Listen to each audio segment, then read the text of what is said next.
It began in the cold, unforgiving lands of Eastern Europe, where scattered Slavic tribes lived divided, constantly fighting, with no single ruler strong enough to unite them. So they made a desperate decision. They invited a foreign warrior, a Viking. His name was Rus. He didn't just accept power, he took control.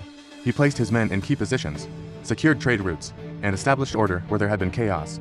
After his death, his successors moved south, capturing cities one by one until they reached Kiev, and built the powerful state of Kievan Rus. But power alone wasn't enough.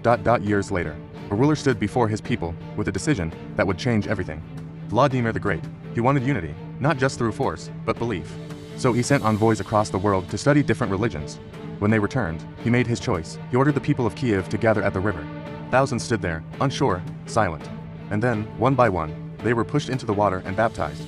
Old gods were torn down, new faith replaced them. Russia had changed forever, but then came fire. From the east, a storm approached, the Mongols, from the empire built by Genghis Khan. They didn't negotiate, they attacked.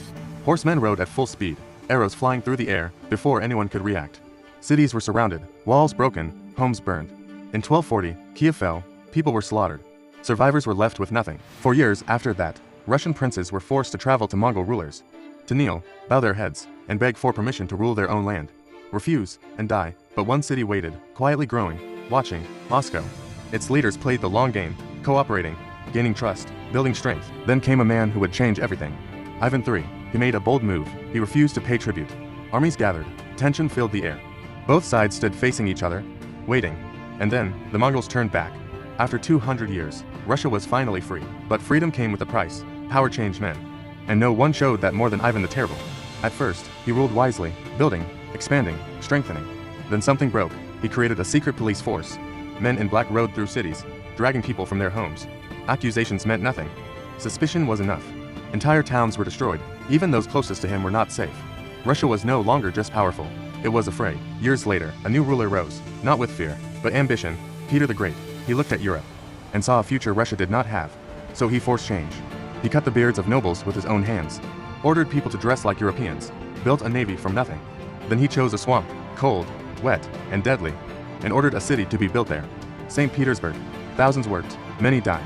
But the city stood. Then came revolution. People were starving, workers were angry, soldiers were tired of war. In 1917, everything collapsed. The Russian Revolution. Crowds filled the streets, gunshots echoed. The army refused to fight for the Tsar. Nicholas II stepped down. Soon after, he and his family were executed. Out of the chaos rose a new force. Vladimir Lenin. He didn't wait, he acted. His followers stormed government buildings, took control, and promised a new future. War followed, then control, then a new state, the Soviet Union, and then came fear again, under Joseph Stalin. People disappeared overnight. Families never saw them again. Millions were sent to labor camps. No one spoke, because anyone could be next. Then war returned. During World War II, Russia faced destruction once again. Cities burned, soldiers fought in freezing cold, starving, exhausted. But they did not stop. Step by step, they pushed back, and survived. Today, Russia still stands, a country shaped by war, power, fear, and survival, from Vikings to Mongols, to tsars, to revolution.